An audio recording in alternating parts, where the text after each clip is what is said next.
So imagine you're in Minnesota and you're going to take a road trip. And that road trip's going to be long. You're going to leave from up in Brainerd, you're going to head east, you're going to go all the way to the upper northeast, up in New Hampshire and Maine. Then we're going to drive all the way down to Florida. Then we're going to cross Florida all the way across to California. Then we're going to take a right.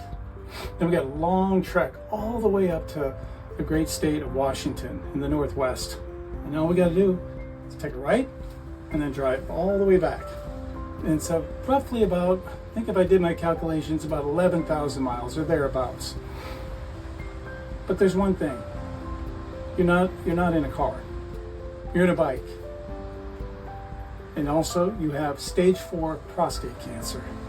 That is unimaginable.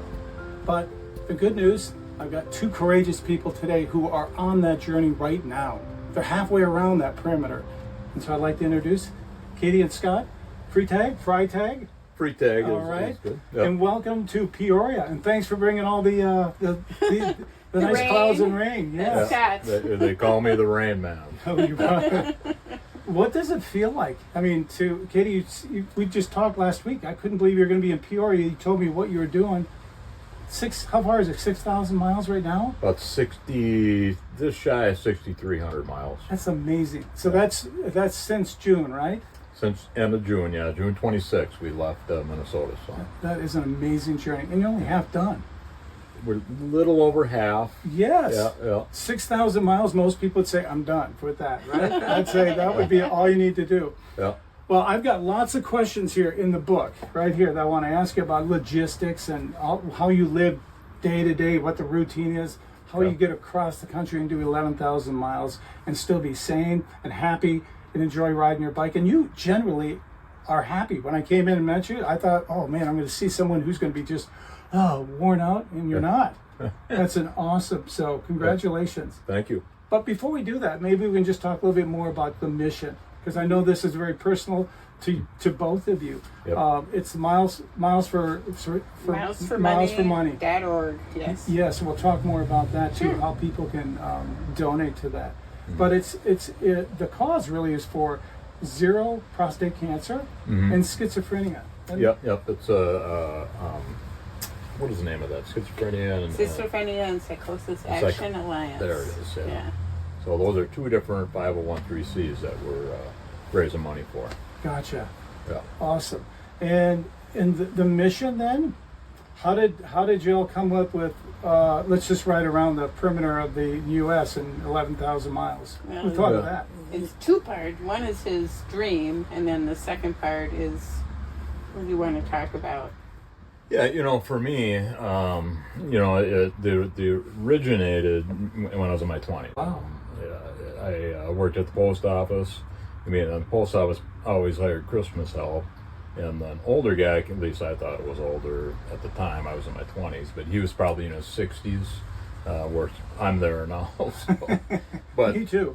But his name was Scott, and same as me, so we kind of hit it off, talked a lot, and he's a very interesting guy. And he was leaving in the spring to sail around the world.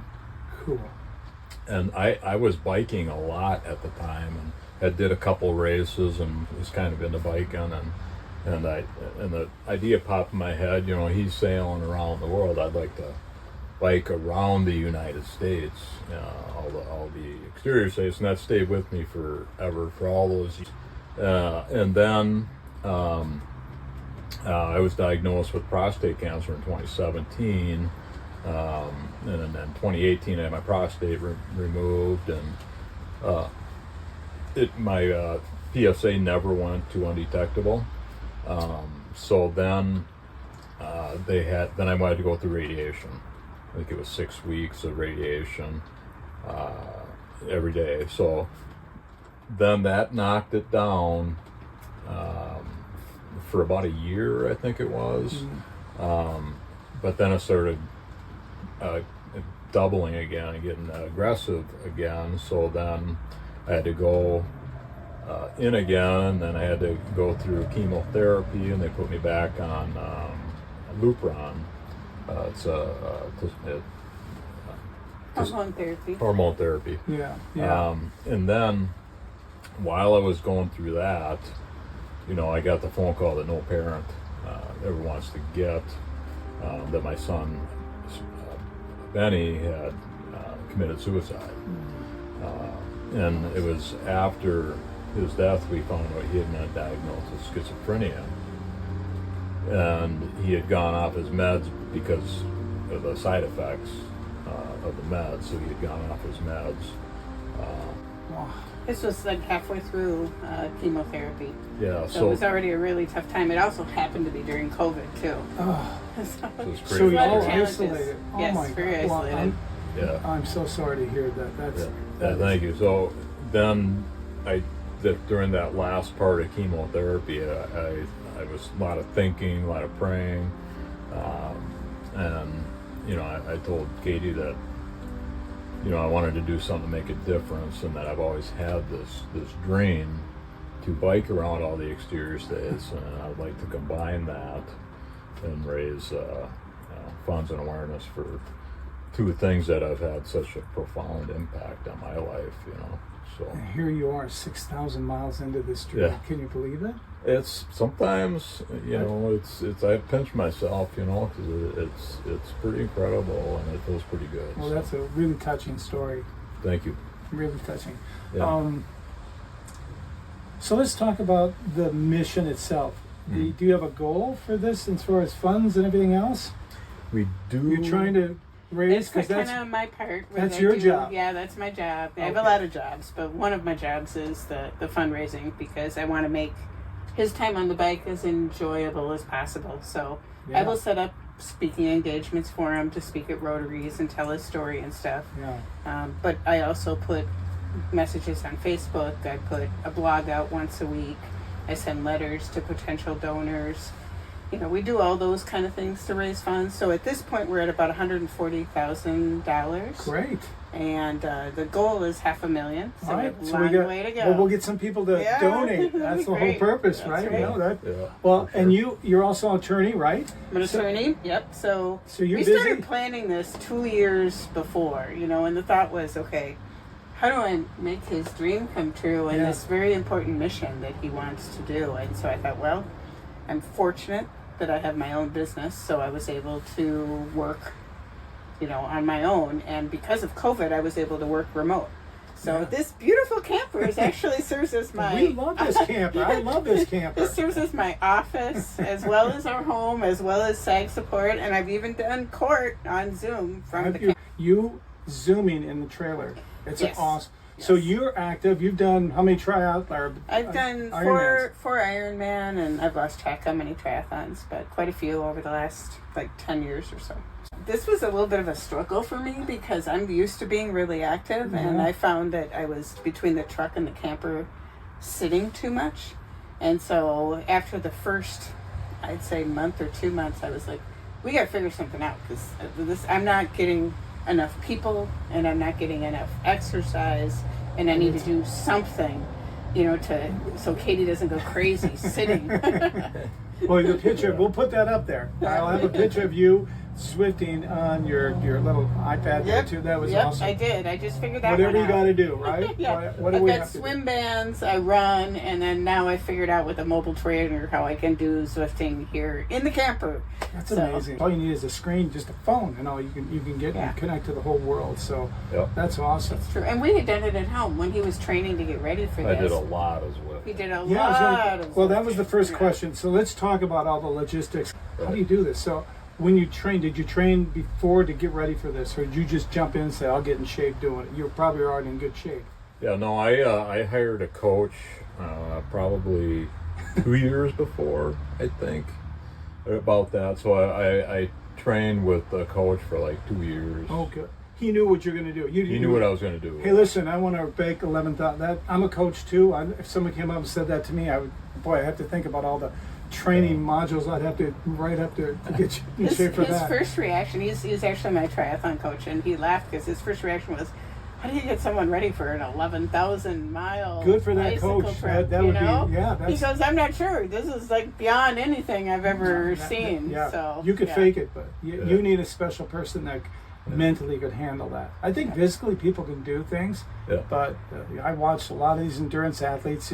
and you go to a dark place, and I don't know if I'd handle it that well. You know, so, that's interesting. That's actually what I think his strongest suit is. Yeah. I mean, he never complains. Not through the cancer treatments, not through these. Happy, positive attitude, day after day after day. Yeah. It's extraordinary. Yeah. You know. I don't have that gene. I would be complaining. I do complain along the way. He has to listen to me complain. So how come you don't complain? I mean, what goes on in your mind when you're on those? I mean, there are days. Just so we know, you do about 60 miles on average, but you've done 100-mile days too on this journey. Right. And you're going, some days are thousands of feet of climbing, right? Right. Yep. You got tailwind, bad wind, side wind, heat. So how do you just mentally just deal with all that on a day-to-day basis? You know, day-to-day, you know, for me, personally, I've never been, you know, one to dwell on any bad things or be negative in any way. I've always been positive and calm. Yeah. And so you know, sometimes I gotta dig deep, you know, and I do get mad, you know, for sure. But I get over it pretty quick. You just decide that I'm just not gonna dwell on that piece. I'm gonna go to another place in my mind. Is it that easy, or do you have tricks that you can kind of just trick yourself out of a bad mood? Yeah, you know, for me, like when I'm on like a bad stretch, I'm on a dirt road, it's a bad dirt road, and I don't know when I'm going to get out of it, and you know, it's looking like it might be miles and miles. And sometimes it was miles and miles. Miles and miles. I chose to do this. I wanted to do this. No one else is making me do this. Yeah. And you know, it's going to be no good to, you know, get mad or swear or whatever, and just to continually move forward, no matter how fast. Keep moving forward. You also say you've compartmentalized. You've told me, because I've asked him. I'm like, how do you keep doing this? Because I've seen a couple of weeks. We just had a week, like a week ago, where he had to go day after day, and it was like the wind chill, it was in the 30s, and he was going into headwinds that were anywhere between 25 and 35 miles per hour. One day was a 70 mile hour. We didn't bike that day. We took the day off, you know. But I mean, I'm like, how do you do that? Because I'm watching him on a GPS tracker, and he's moving slow. And Scott can move pretty fast, but he was like going way slow for him. And so I thought that wind must just be catching him. And so I found a place to pull over and find him during the course of the day. And I'm like, how are you doing? I wanted to check in with him because that was rough. I mean, it was a really, really hard and you said day. you're just taking 1 mile at a time. Boy, that's 1 mile at a time. That is so good advice. Just put one foot in front of the other. Meaning your body will usually be able to, your mind will always get up first. So if you can just paddle 1 more mile or 1 more, you'll get over it. It was a hard. hard thing. It was hard because it was day after day, and so that's what made it really hard. And then there was one other time that we had a rough week, which was up in New England when it was torrential rain. They had the worst rain ever, and so he had to keep biking in the rain, in elevation, bad visibility. It was like day after day after day of really hard rides. Then we had some route issues. I mean, one day he ended up. You had to carry your bike. Tell the story about when you had to carry your bike. Well, you know, that was a long time ago, but that was a crazy day. You know, I started off, I got a flat tire, and I carried a tube with me, so I changed it and kept going. Someone actually pulled over and had a bike regular pump, so I could pump it up to regular inflation, so it was great, you know. So I continued on, that's great. And then I ended up on just a bad dirt road. It was about 4 miles, and it was really bad. You know, bumping up and down, and it would have been even hard for a mountain bike. Yeah. And I'm on a road type gravel bike, you know, but calm as can be. Right. Calm as can be, I bet. It was crazy. And then I was supposed to take a left turn on a road, and I thought, God, hopefully that road's good. Well, I got up to there, and the left turn was like the road's closed, you know, and there was a bunch of workers there. So I asked the guy, I said, hey, is this road closed? Can I go here? And he said, well, you can. You might have to end up walking your bike, and boy, was he right, you know. Was there just nothing, no road to be seen? Yeah, there was parts of it that were just washed out. There was like no road. They had all that rain, this summer and in the fall, and so we encountered that. We knew that there was a potential for flooding and stuff, but of course we're using Ride with GPS and the adventure cycle maps. Nothing on there said, by the way, this road is washed out, so you didn't know. You don't know, So then finally I get through that, and I thought I was probably 8 miles into bad roads, and really demoralized, obviously, and I still had to walk my bike because it was so rocky and bumpy and stuff. So I was just walking along with my bike.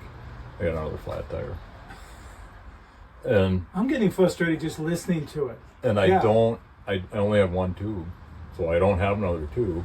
I'm done. So the way you can keep going is just walking. Just keep walking. I figured just keep going. There's no going back. He does carry 2 tubes with him now. I carry 2 now. Was that the beginning? Towards the beginning? Yeah.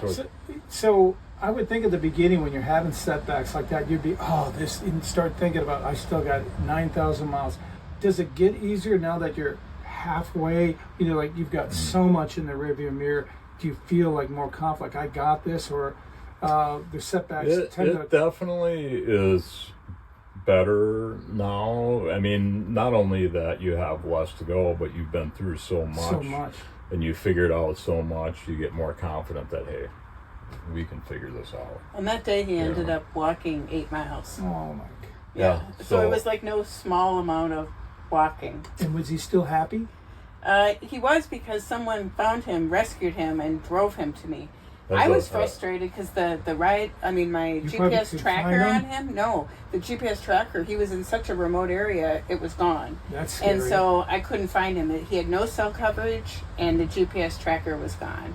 So you would have had to walk, how many more miles did you say it was? The guy saved me 12 miles. Oh. So anyway, I kept walking and ended up like in a state park on a dirt road, or still rocky, and I'm walking along, and then I go off into another, just backwoods road, and they see a guy driving towards me, and he stopped and he rolls the window down and he said, "Hey, are you all right?" And no. And it was kind of, I said, did you tell him you're on an 11,000 mile bike ride? Probably. Eventually, I told him that, but at the time, I just said, "Not really." And I explained to him what was going on, and he said, "Tell you what, stay right here. I'll keep going up here, try to find a place to turn around and come back." So because it was only one lane, there's 2 cars couldn't fit in the road. So he went up somewhere and turned around, and I came back and picked me up and drove me. I told him I needed to get to the Harris Lake campground, I think it was. Yeah. And so he was driving me. He knows the area. He's from there. So he was driving me there, and then we saw Katy. We saw the camper. And said, "Hey, there's my wife right there." I was at the top of the hill where I could get 1 bar service, just hoping that I would hear from him, because I'm like, I don't know. What a nervous time like that. It tells you there are angels everywhere. Absolutely. It just all that. That's and you meet people like that, and I've met several others along the way, and it's just such a positive memory for you to meet good people like that, and that's been a good thing. That's a really special thing. You hope they'll be able to connect with you, or you'll see them somewhere down the line too. Yeah. Because this is an incredible journey. Just like you'll look back at this and go, "Wow." Yeah. There's still 6,000 miles into this. I mean, we're not talking. We're on your last 100 miles. No, there's several thousand more to go. We're in the depths in the real life of what you're going through. So speaking of that, what's the daily thing? What's your role and what's your role? Like, you get up and do your own thing. You've got business things. You got your own things together, and then you come together. What's it look like on average? I would say like daily, like on a daily basis. We wake up early, usually 5:36. We enjoy. Sometimes 4:30, depending on what the start has to be during the day. Whatever the start is, but we always enjoy coffee together. Have a little powwow. What's going to happen? We'll talk about the day. I hook up, with Starlink to be able to have internet here. So I will hook up to the local TV station and just double check again. I'm like obsessively watching the weather. I bet. Because of what he's been through with bad weather. We've had a lot of bad weather he's gone through.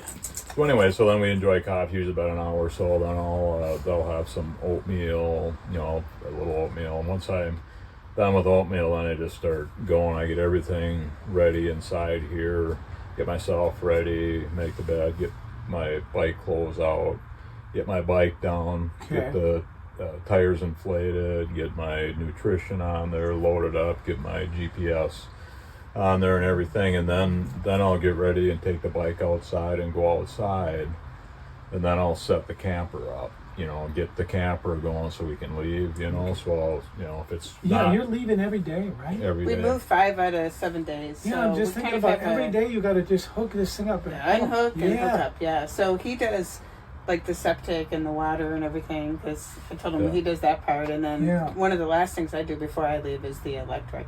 So while he's doing all of that, you're driving this thing. Yeah, I get my exercise done in the morning usually. Sometimes it's morning or evening, but normally it's morning, early, and then I have time then to walk the dogs and take care of them, and then I get my work done until it's time to leave. Okay. He'll leave somewhere between 9:30 and 10:30 is typical. Typical, somewhere in there. Yeah, so I'll be outside. I'll get everything ready out there. I'll get the truck hooked up to the camper, get the septic taken care of, water unhooked, everything that needs to be taken care of. Then I'll come in and I'll get all my bike gear on.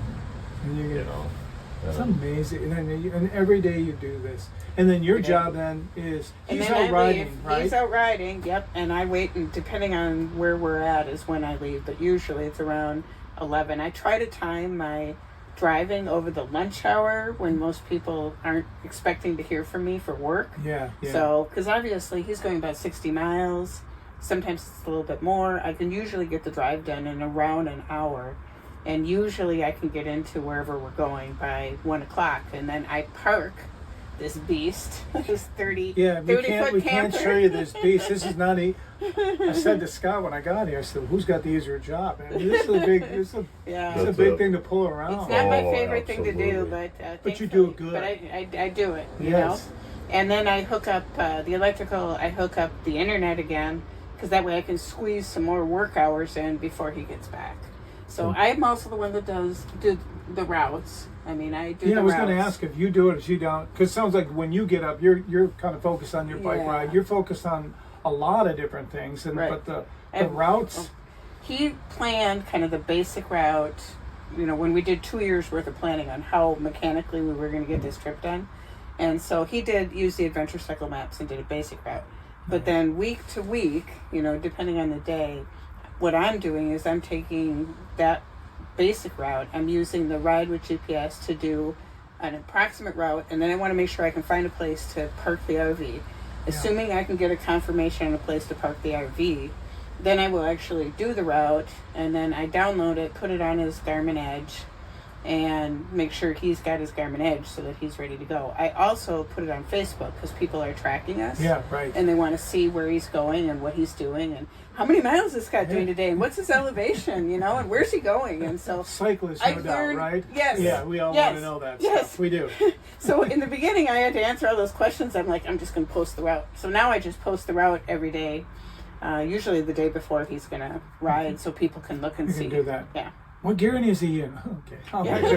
Right. So let's ask this. As a couple, pretty close quarters and all that. Over 6 months now. Almost 7. Look at you're smiling. You're getting along. Yeah. I mean, what do you attribute that to?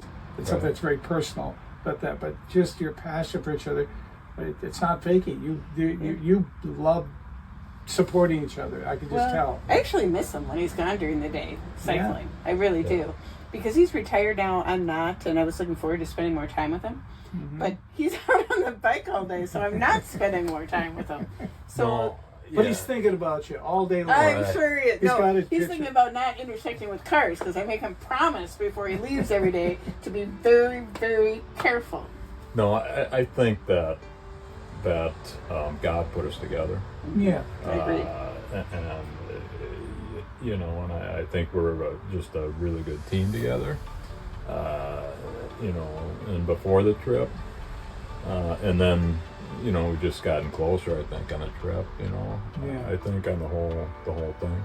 So, I look at it as kind of like a love story too. Yeah, I feel it. Yeah. And I'm not being silly. I really feel that. It's really special. We really do feel very blessed, to be together, and we see each day as a gift, and with whatever that day brings. And now you're halfway through. So at that point, what's anything that surprised you, good or bad, on this trip so far, that you thought that it would be easier, harder, or just in general? I thought it would be what? Yeah, I guess for me, the weather has been more of a challenge than I thought it would be. Yeah. It's definitely, the weather is not cooperating. In what way? Mostly rain or wind? Rain, cold, wind, you name it. Yeah. You know, I mean, it like, you know, like for instance, we're going through the Northeast there. You know, they had said they had never gotten rain like that. Ever. Until you showed up. Until I showed Wait a up. minute.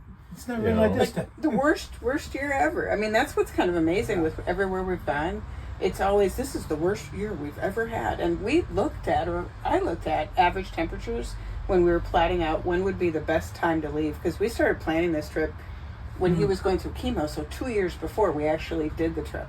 And one of the things we looked at was what was the average temperatures around the country, so we could get a feeling for what would be the best day to leave to make sure we got south before the weather turned, and then that we didn't get back to Montana in the snow too early, Yeah.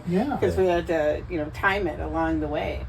But Mother Nature. I looked at outlier temperatures, but I thought, well, the odds of getting the outlier temperatures is small. No, we've hit a lot of the outlier weather. So that's been a real challenge. And, like you were saying earlier, for me, the physical side of it has been not a problem. Yeah. And let's talk a little bit about that. Are you not tired when you get done every day? Or the more you ride, the more fitter you get? What's it like? I mean, I ride like this. I think there's something to that for sure. I mean, my legs have definitely gotten stronger going, but I was in pretty good biking shape to begin on the trip. Yeah. So, I've always felt physically good. I mean, obviously when you ride a bike, whether it's rode a bike for any length of time, knows that, you're going to get sore. Yeah. Your neck's going to get sore. Right, neck, hands, back, none. Do you still have that? But he wouldn't tell me, right, if he was hurting anyway. I will tell you. Okay, so part of what I planned into this, we did a practice of doing 300 hours miles of biking to see how his body would take it. Yeah. Putting aside the cancer and everything, just to see basically. And it seemed like he could do that pretty well, but we didn't know what it would be like doing it back to back to back to back. So the other thing we built in is every 1,000 miles is to have a bike tune-up and his body tuned up, whether he needs it or not. So he has a sports massage. So where he's getting it the most is actually up in the neck and the shoulders is where he's having the most. That's where I don't know if he tense up or what, but the right up in the upper back. You can't even touch it. It's so sore. Is that it just gets sore, right in the neck area gets sore. And, you're sitting in the saddle. You get, so it doesn't bother you as much, but you still, you ride 100 miles. And we're not young chickens either, right? Right. At 60, there are a lot of things that, just don't happen. Muscle mass, VO2 max, all the things that you'd like to have at your peak if you're going to do this kind of travel, unfortunately we don't have. Right. So you're doing it in an incredible challenge because you're not doing it at 30. Right. And the testosterone is completely taken away with the hormone therapy. That's what it does. It's hormone deprivation therapy. Okay. It's Lupron. So, because testosterone feeds prostate cancer. And so the hormone therapy he's been on for the last 3 years brings his testosterone down to like 0. I have more testosterone in my body as a woman than what he has in his. Okay. So that makes it even more amazing because a lot of men will say, I don't have the energy to get off the couch to go to here because of the hormone therapy. And I get that. But mentally he hasn't allowed that to stop him. So it's harder for him to build muscle. Yeah. But he's determined. And recovery. That's the main thing. Most athletes, if they can just recover enough, they can become really, really strong. But the problem is they can't recover after hard rides. Yeah. Right. You do that. So it's amazing. You can do it day after day and not just be flat on your back and say, yep, it's done. Yeah, it just, part of it is, I think is the real strong why I'm doing this. Yeah. I mean, Yeah. that really drives me, because it means so much to me. Yeah.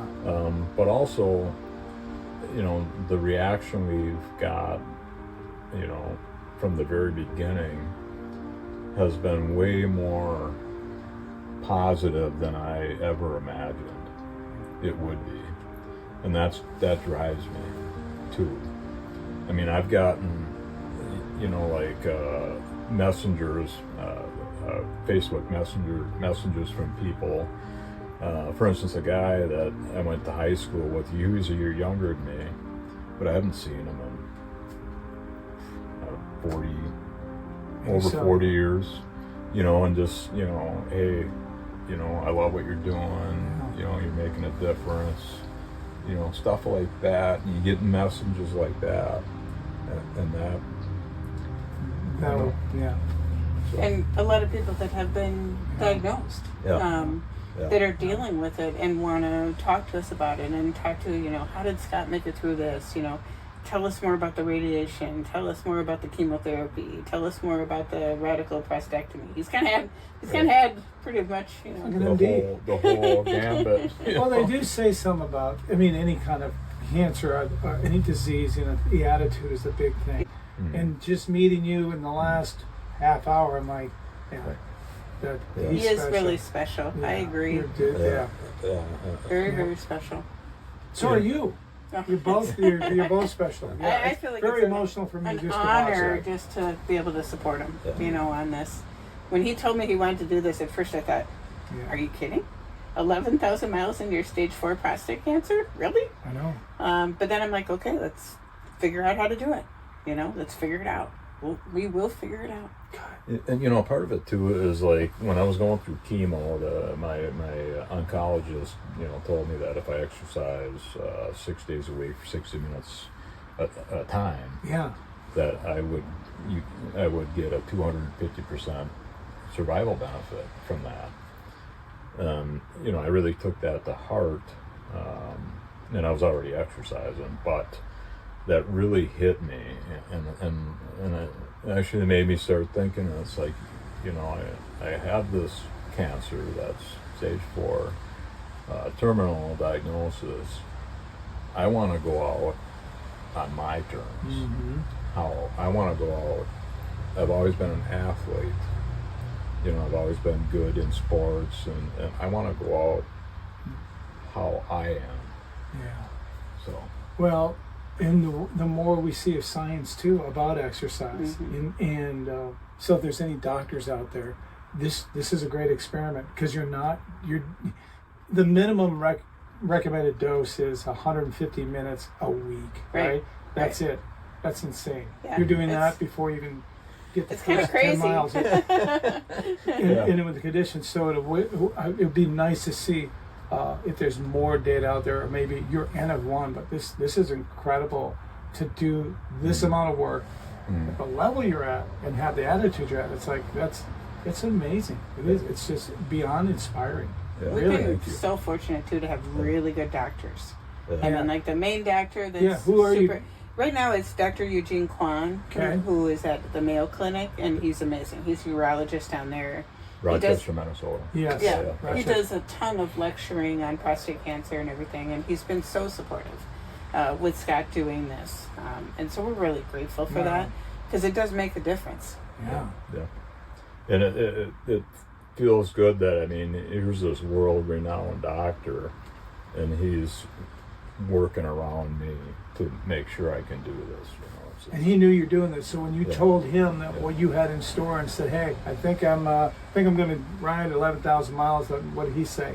Do you remember? Truly, I do remember, because I was like watching his reaction, and he kind of didn't really react at first, and I'm sure that mentally he may not admit it, but I think he was thinking, yeah, like this isn't really going to happen. Right. And then as it got closer, and he started doing it, he was like, okay, we'll see how far this goes.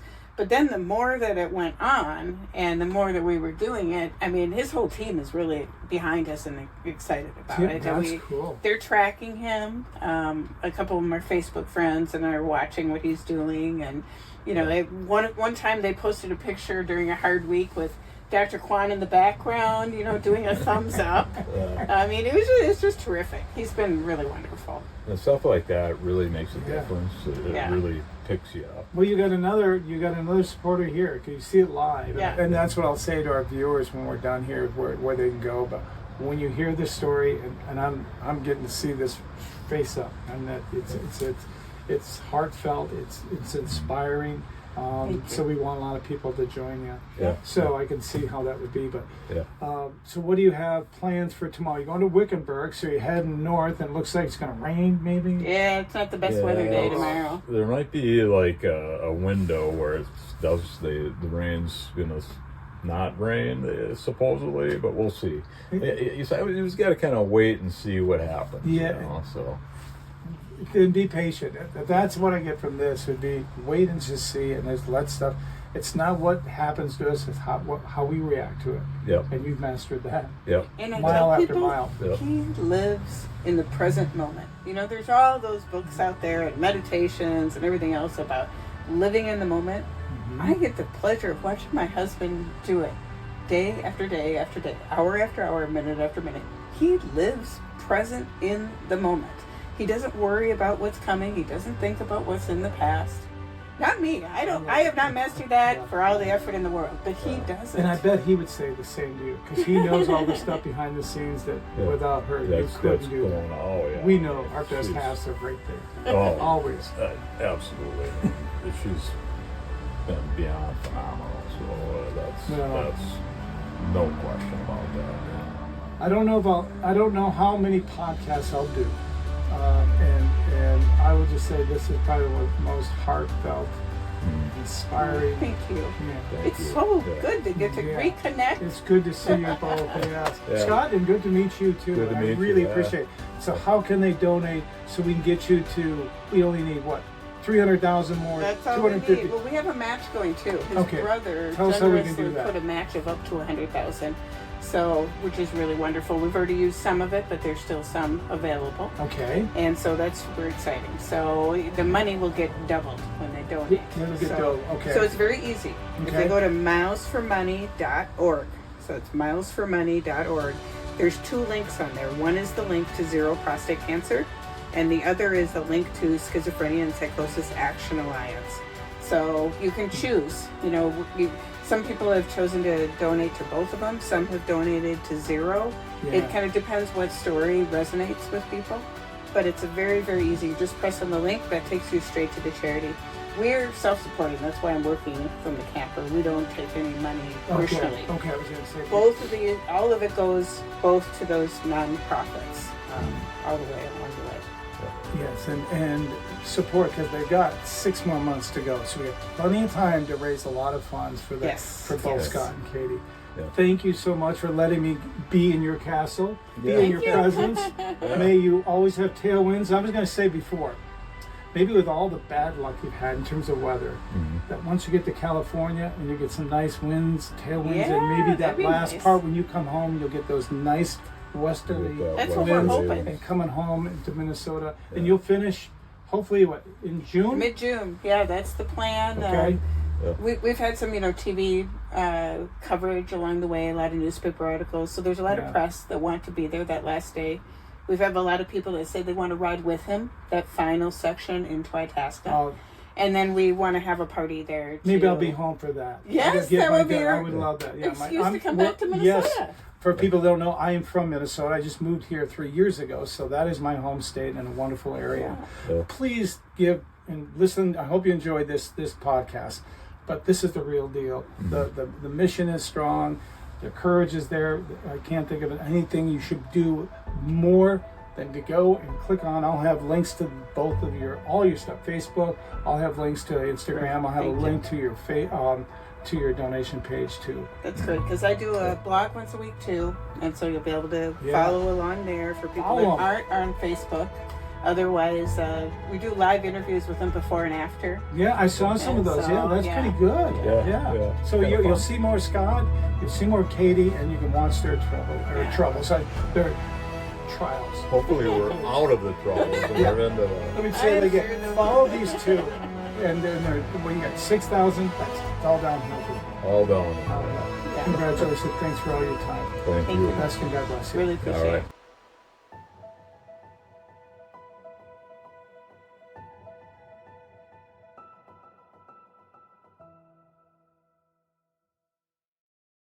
One of the things that we want to stress was after we got married, we were only married like a couple months. I told Scott, we're at the time of life we need to have our physicals and such. It's an important thing to do. So he went and he felt really great. He was very active. He had 0 symptoms. And that's when he got diagnosed with aggressive prostate cancer. So it's a very, very simple blood test. And if your PSA is elevated, you got to talk to your doctor about it. We wanted to stress that, so all the men know that early detection can save lives. Yeah, and I just want to reiterate that I felt just fantastic. I was playing softball, I was working out, I felt great. No Running and biking, running, weightlifting, weightlifting, hockey. weights, playing hockey. I had no symptoms, and they don't call prostate cancer silent killer for nothing. It's But if you can get it detected early, you've got a good shot of a cure. yeah. And so even if it is not early, there's still a lot of things that can be done. And men don't talk about prostate cancer like women talk about breast cancer. Women, it's normal. We talk about getting a mammogram, etc. There's not that amount of visibility. So one of the reasons that we are on this mission is to encourage men to get their PSA tested. And not just men, we want to tell the women, whether it's your brother or your father, whoever the men are in your life, encourage them. Talk to their doctors about it. Get out there, get the PSA tested.